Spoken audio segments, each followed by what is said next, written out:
Cloudy with a chance of meatballs.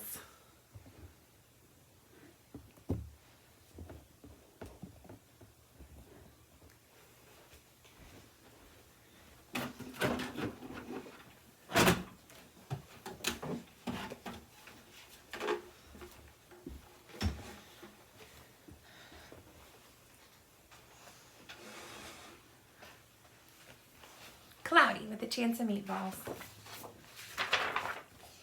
We were all sitting around the big kitchen table. It was Saturday morning, pancake morning. Mom was squeezing orange juice.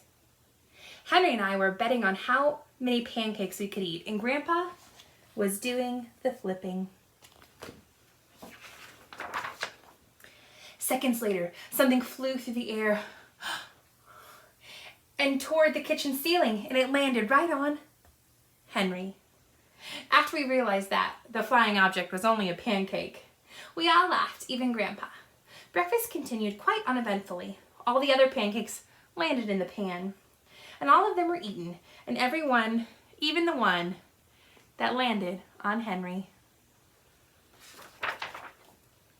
That night, touched off by the pancake incident at breakfast, Grandpa told us the best tall tale he'd ever told. Across the ocean, over lots of huge bumpy mountains, across 3 deserts and 1 smaller ocean, was the town of Chew and Swallow. In most ways, it was very much like any other tiny town. It had a main street lined with stores, houses with trees and gardens around them, and a schoolhouse. About 300 people and some assorted cats and dogs. But there were no food stores in the town of Chew and Swallow. They didn't need any. The sky supplied all the food they could possibly want. The only thing that was really different about Chew and Swallow was its weather. It came 3 times a day: breakfast, lunch, and dinner.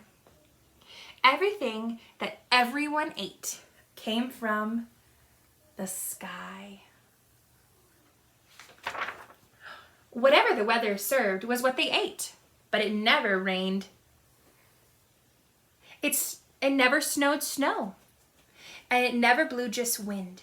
It rained things like soup and juice. It snowed mashed potatoes and green peas, and sometimes the wind blew in storms of hamburgers. Miss Nelson would love a hamburger. The people could watch the weather report on television that morning, and they would hear a prediction of the next day's food. So it says, cloudy with a chance of meatballs. When the townspeople went outside, they carried their plates, cups, glasses, forks, spoons, knives, and napkins with them. That way they'd always be prepared for any type of weather. If there were any leftovers, and usually there were, people took them home and put them in their refrigerators in case they got hungry between meals. Look at all that different, raining pie. She's catching chicken. Pancakes. What crazy weather. The menu varied. By the time they woke up in the morning, breakfast was coming down. After a brief shower of orange juice, low clouds of sunny side-up eggs moved in, followed by pieces of toast. Peanut butter and jelly sprinkled down for the toast, and most of the time it rained milk afterwards. For lunch one day, frankfurters, already in their rolls, blew in from the northwest at 5 miles per hour. There were mustard clouds nearby, and then the wind shifted to the east and brought baked beans and a drizzle of soda to finish off the meal. The restaurant has no roof. Dinner one night consisted of lamb chops, becoming heavy at times with occasional ketchup, periods of peas and baked potatoes, followed by a gradual clearing with a wonderful Jell-O setting in the background. The sanitation department of Chew and Swallow had a rather unusual job. It had to remove all the food that fell on the houses, the sidewalks, the lawns. The workers cleaned up after every meal, and they fed all the cats and dogs. Then they emptied some of it into the surrounding oceans for the fish and turtles and whales to eat, but the rest of the food was put back into the earth so that the soil would be richer for people's flower gardens, so they could use all bits of the food. They tried not to waste anything. Life for the townspeople was delicious until the weather took a turn for the worse. Spaghetti ties up town. One day there was nothing but gorgonzola cheese all day long.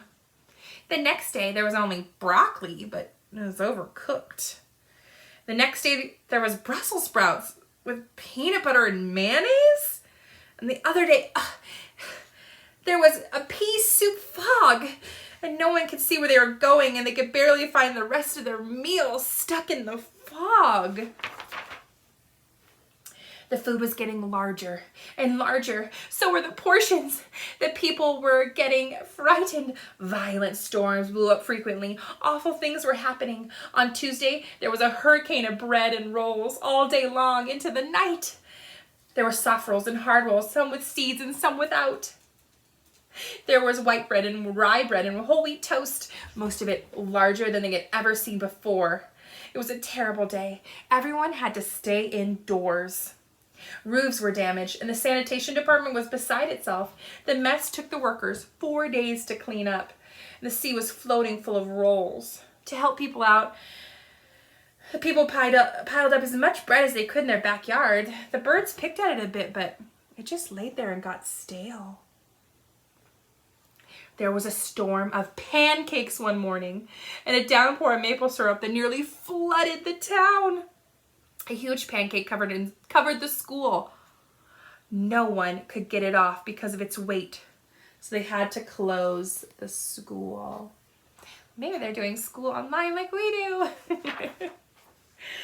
Lunch one day brought on by 15-inch drifts of cream cheese and jelly sandwiches. Everyone ate themselves sick and ended with a stomach ache.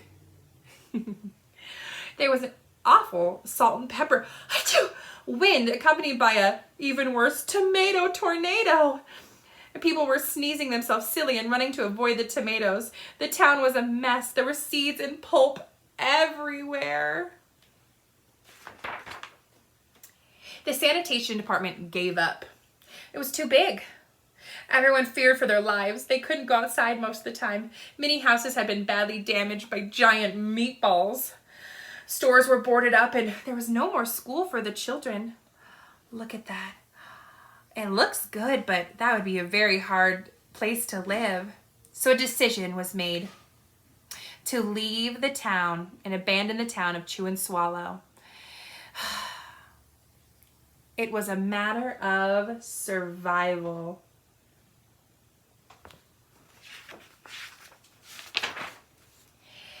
The people glued together giant pieces of stale bread sandwich style with peanut butter.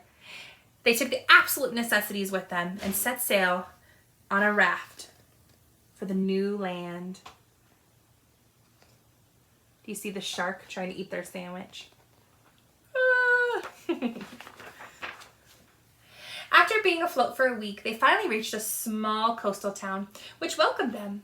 The bread had held up surprisingly well enough for them to build temporary houses to live in. The children began school again, and all the adults tried to find places for themselves. In the new land, the biggest change was making food and buying food. At a supermarket, they found it odd that food was kept on shelves, packaged in boxes and cans and bottles. Meat had to be cooked and kept in refrigerators. Nothing came down from the sky except rain and snow. The clouds above their heads were not made of fried eggs. No one ever got hit by a hamburger again. And nobody dared to go back to Chew and Swallow. To find out what happened, they were too afraid. Henry and I were awake until the very end of Grandpa's story. And I remember his goodnight kiss. The next morning, we woke up to see snow falling outside our window. We ran downstairs for breakfast, a little faster than usual, so we could go sledding with Grandpa. It was funny, but even as we were sliding down the hill, we thought we saw a giant pat of butter. We could almost smell the mashed potatoes. The end. Now, you might have seen the movie, so this is a little bit different from the movie version of Cloudy with a Chance of Meatballs, so it'd be a good comparison.